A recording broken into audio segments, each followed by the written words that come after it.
목요일 순서 진행하겠습니다. 오늘은 전지현 변호사 함께 모셨습니다. 반갑습니다. 네, 안녕하세요. 네. 지난 총선 때 고생 많이 하셨고요. 네. 뭐 하여튼 좋은 성과는 없었지만 어쨌든 많이 고생을 하셨습니다. 자, 조금 전에 말입니다. 여야가 수정에서 합의했던 이태원 참사 진상규명 특별법이 좀 전 국회 본회의를 통과를 했습니다. 어제 아마 여야가 합의를 했죠. 합의를 했고 이 수정된 법안에는 특조위 직권조사 권한 또 압수수색 영장 청구 의뢰권 요게 삭제가 됐습니다. 아마 지난번 영수회담 때 윤석열 대통령이 이 부분 관련해서 굉장히 문제가 있다는 부분들을 지적한 바 있고요. 반면에 이제 특조위 활동 기한을 1년 이내로 하고 3개월 이내에서 연장할 수 있도록 하는 것들 요거는 유지를 했습니다. 이건 아마 민주당 한쪽으로 일단 들어준 것 같아요.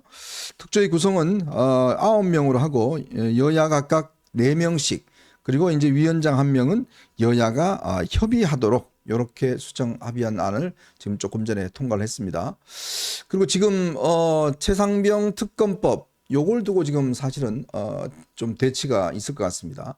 오늘 본회의가 일단 지나가면 원래 이제 법안이 통과되면 이제 대통령한테 넘어가지 않습니까? 그러면 대통령이 제2요구권을 행사할 경우에 15일 이내에 이제 해야 되는데 여러 가지 시간을 따져보면 지금 오늘 통과하지 않으면 21대 국회에서는 통과가 어렵다는 거예요. 그리고 지금 김진표 국회의장이 여야가 합의하지 않는 법안은 상정할 수가 없다. 이런 기본 방침 때문에 지금 현재 이 법안이 조금 올라갈지 안 올라갈지 굉장히 지금 변수가 꽤 있는 것 같습니다. 그렇죠. 지금 이제 이태원 참사 특별법 통과가 됐으니까 민주당이 홍익표죠. 오늘 처리한다라고 거듭해서 공언을 하지 않았습니까?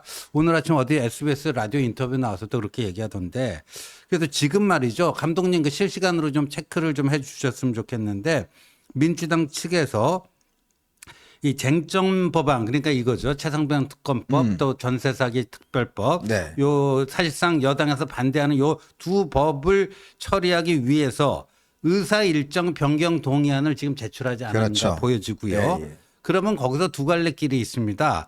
김진표 국회의장이 그걸 수용하게 되면은 아마도 이제 국민의힘 의원들은 반발해서 본회의장을 퇴장하면은 민주당이 이제 단독으로 남아서 표결 처리하는 것이고요. 김진표 국회의장이 그걸 받아들여주지 않을 경우에는 이제 표결이 불발이 되는 거죠. 네네. 어느 쪽으로 갈지 이제 곧 확인이 될 것 같습니다. 네. 불발이 됐군요. 합의가 불발이 됐다. 합의가 불발이 됐어요. 네. 합의가 불발이 됐으니까 야당은 이제 지금 의사일정 변경 동의안을 내겠다라는 거고.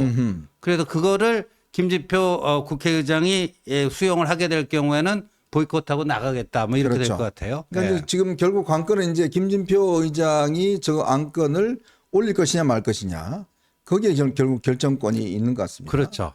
김진표 의장은 뭐 이제 이번에 국회의장 끝나고 나면 본인이 이제 정계 은퇴를 하는 그런 수순인데 지금 보니까 결국 이게 최상병 특검법 지금 계속 강행하려고 하는데 의사일정 변경안을 지금 좀 전에 본회의에 제출했다 이렇게 지금 속보가 들어오고 있네요.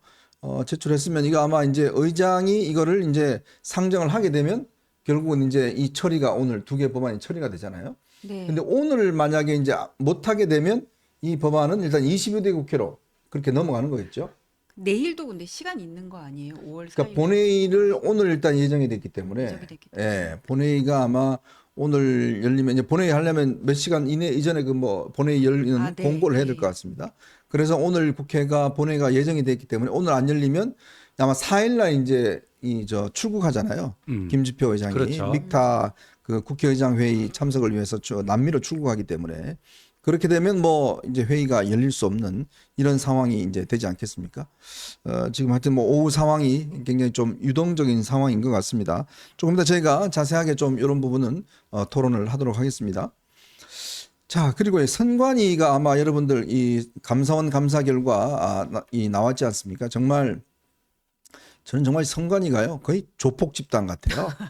그동안 보면 정말 이게 저 두 분 전부 다 자기 자녀들 특혜 채용한 분들입니다. 저렇게 국회에 나와서 사무총장, 사무차장이 전부 다 저렇게 국회에 나와서 이분이 송봉섭, 박찬진 사무총장, 송봉섭 사무차장인데 두 자녀 전부 다 구청에 근무하는 자녀를 특혜 처리했고 이 박찬진 사무총장 같은 경우는 아들이 무슨 이 사람이 아니군요. 김세진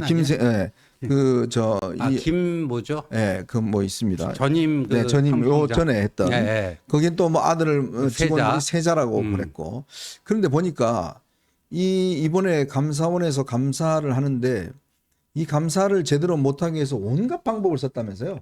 네, 이게 조직적으로 증거를 인멸을 했다 그래요. 그래서 이제 감사위원회 감사가 2022년부터 있어가지고는 10년간 한 1,200건 정도의 네. 어떤 그 취업 비리, 사무 선관위 내 그것들을 발견을 했는데 이 사람들이 파일 같은 것도 다 파쇄를 해버리고 제출을 안 하고 미제출한 것뿐만 아니라 그 다음에 그 노트북이랑 휴대폰을 보는 게 가장 중요하잖아요. 그렇죠. 이거를 깡통으로 만들어서 제출을 했다는 거예요. 그러니까 이거를 뭐 포맷을 시킨다든지 네. 아니면 디가우징 해가지고 그건 아예 그냥 시스템 자체를 튀겨버리는 거거든요. 네네. 그냥 그런 식으로 못 보게 해가지고는 제출을 했다고 하는데 저는 이게 왜 이렇게 검찰 고발이 늦게 이루어졌는지 이 사건이 이렇게 너무 늦게 불거졌다고 생각이 되는 게 매년 감사는 하는 거잖아요. 근데 10년 동안 이랬다며요. 근데 어떻게 2022년 감사한 때부터 이렇게 발견이 됐고 이런 식으로 제출을 하면은 빨리 어떤 증거 인멸의 우려가 있으니까는 수사기관으로 넘겨야 되는데 왜 이거를 감사원에서 이렇게 쥐고 있다가 이제 터졌는지 좀 이해가 안 가는 상황입니다. 이게요, 제가 알기로는 아마 이 선관위가 감사원 감사를 그동안 상당히 거부해 왔어요. 거부해 왔죠. 네, 선거 관련된 거는 감사를 받을 수 없다라고 했는데 그게 아마 2022년도에 특별히 이게 아마 국회에서 요청을 해서 네. 그때 감사가 이루어진 걸로 알고 하도 있어요. 이제 여론이 그때 네. 우리 저 어벤져스 멤버였던 중앙일보 강찬호 논설위원이 몇 번 이걸 아주 집요하게 추적을 해가지고요. 저거를 그때 단독 보도를 했어요. 네. 선관위 전임 또 현 사무총장 두 사람 자녀 또 사무차장 현 사무차장 이 사람들이 사실상 그 음서제 비슷하게 아빠 백으로 그냥 프리패스했다. 근데 요번에 감사원 감사 결과도 그게 다 드러났거든요. 맞아요. 아니 거기 채점위원들이 있는데 채점위원들 아예 그냥 백지로 내라고 그랬다는 거 아니에요. 자기 채점위원들 자기 인적사항 그다음에 자기 서명 이것만 써서 내고 점수는 그 알아서 우리가 거기다 적당히 그 기입할 테니까 그럴 정도로 아주 조직적으로 악질적인 범죄인데 근데 자신들이 이제 헌법상 뭐 독립기구니까 이 감사원 감사 대상이 아니다 하고 계속 속된 말로 그냥 개기고 뭐 하다가 작년에 엄청나게 이제 여론이 악화되니까 요번에 하나에서 이 채용 비리만큼만 뭐 감사원 감사를 맞아요. 받겠다. 아주 예외적으로 크게 인심 쓰듯이 허용을 한 건데 그래 놓고 이제 완전히 조직적으로 방해 행위를 했다라는 거 아닙니까 지금. 제가 이제 강찬호 의원이 그동안 출연하다가 이제 회사 쪽 사정 때문에 요즘 출연을 못 하고 있는데요. 강찬호 의원이 정말 이 선관위 비리에는 정말 혁혁한 공이 있습니다. 이 정말 선관위가 그동안 이 부정선거 문제 논란 등등이 있어 왔는데 제가 보니까 정말 이런 썩은 조직에서 그런 논란이 있을 수밖에 없었던 것 같아요. 저는 부정선거는 사실 말도 안 되는 얘기라고 생각을 했었거든요. 네. 근데 이런 썩은 조직에서 뭘 못하겠나 좀 갑자기 그런 생각이 듭니다. 조심스럽기는 하지만 그리고 저도 경선을 해봐서 그런데 선관위 전화 오는 게 가장 무서워요. 뭐 제출하라 그러고 하는 게 정말 이게 선관위에서 저도 선관위 조사를 한번 받은 적이 있어요. 근데 네. 교회에서 제가 가가지고는 무슨 선거운동을 했다. 이게 상대방 쪽에서 누구지는 모르겠지만 그때 상대방 후보가 많았으니까 저를 이렇게 선관위에다가 고발을 한 거예요. 어허. 그래가지고 와서 조사를 받으라 그래가지고 조사를 받는데 저도 변호사한테 정말 떨리게 조사를 받았거든요. 네. 그래서 열심히 진술서를 쓰고 근데 선관위 조사가 그때 되게 꼼꼼해가지고는 교회에 직접 가가지고는 어떤 일이 있었는지 막 묻고 CCTV도 달라 그러고 막 그러더라고요. 그만큼 선거를 나가는 사람에게는 선관위는 정말 어떤 그 신의 조직 같은 건데 지금 여기 지금 이 사안을 보면은 뭐 경력직을 뽑을 때는 다른 뭐 기관에서 근무를 하던 자녀를 채용한 적도 있고 그렇다는 거잖아요. 근데 채용을 할 때는 그 기관장의 어떤 전출 동의서가 필요하는데 그 기관장은 또 선거를 나가야 되는 사람이니까 선관위에서 우리 여기 지금 이 사람 채용해야 되니까 전출 동의서 써 그러면은 이거를 거부할 수가 없었고 어디 가서 말을 할 수가 없었을 것 같아요. 야, 정말 저희도 사실은 뭐 선관위 아유 요즘 무슨 부정선거야 뭐 이렇게 생각했었는데 정말 지금 이 보면 이런 썩은 조직에서 그것도 가능했겠다라는 또 그런 의심도 들고 그리고 지금 선관위가 정말 20몇 년 동안 이렇게 철저하게 썩어 왔습니다.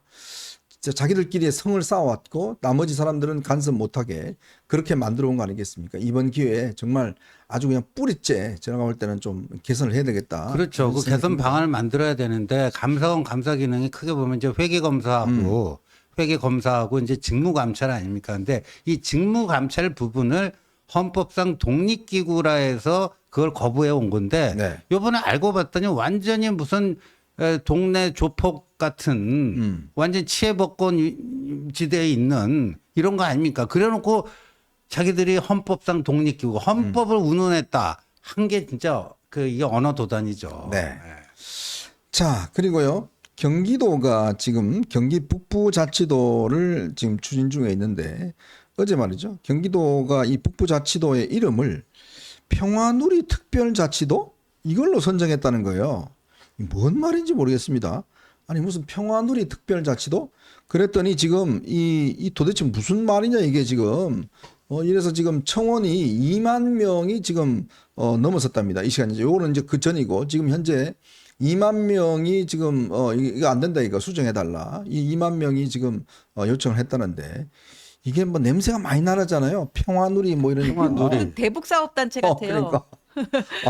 그러니까 저거는 이제 그때 서해 노무현 김정일 그때 11월 며칠이죠? 그 정상회담 때 네네. 합의한 거. 네. NLL 거기를 뭐 경계를 허물어 갖고 뭐 평화 수역을 만든다. 네. 뭐 그 비슷한 말씀 네. 같아요. 도대체 무슨 특별자치도 우리 이름을 여기 가면은 이게 북한기랑 태극기랑 같이 이렇게 들고 있어야 될 것 같아요. 네. 평화를 상징하는 막 그러면서 그 누리라는 말 자체가 근데 저는 어떤 종교적인 용어라고 들었는데 그거 네. 이게 영어로 옮기기가 어렵답니다.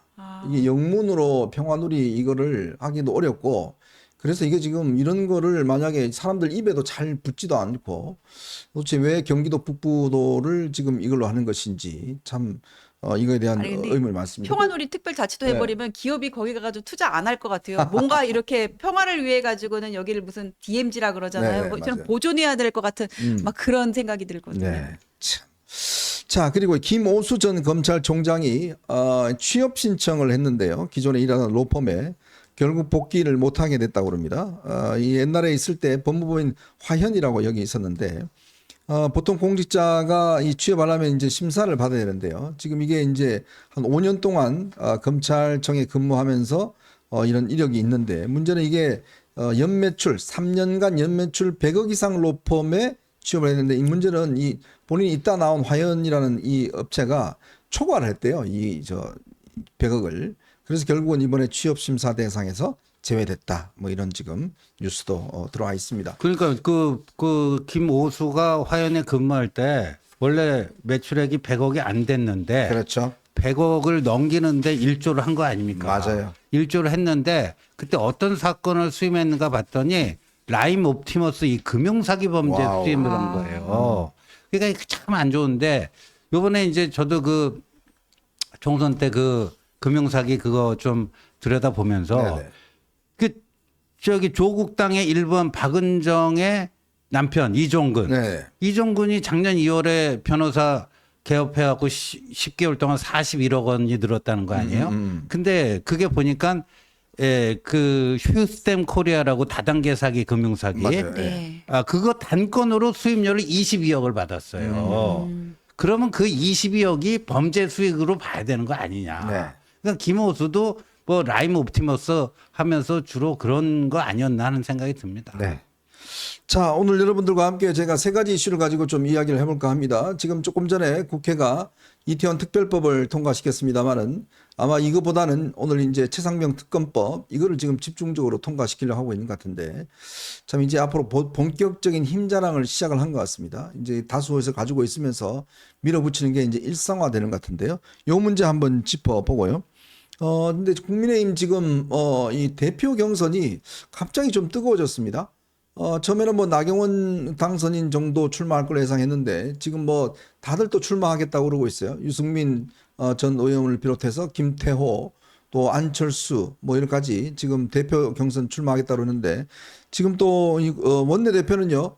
지금 송석준 의원이 지금 뭐 출마를 하겠다 이렇게 지금 입장을 밝혔고 여기에 또 지금 추경호 의원도 지금 물망에 오르고 있습니다. 좀 국민의힘 내부 사정 좀 이야기를 하고 그리고 마지막으로 지금 조국이가 한동훈 특검법을 지금 이 첫 번째 안건도 20일에 발의를 하려고 그러는데 글쎄 이게 지금 과연 득이 될지 실이 될지 모르겠습니다만은 이제 한동훈 위원장이 아마 다음 주부터 본격적인 좀 행보에 나설 것 같습니다. 아마 그저께인가요? 한동훈 위원장이 그 시내를 이렇게 걸어 다니는 그런 또 사진이 또 포착이 됐습니다. 또 여러 가지 이제 아마 건강은 많이 이제 회복이 됐다고 합니다. 요 이야기도 여러분과 함께 해보도록 하겠습니다.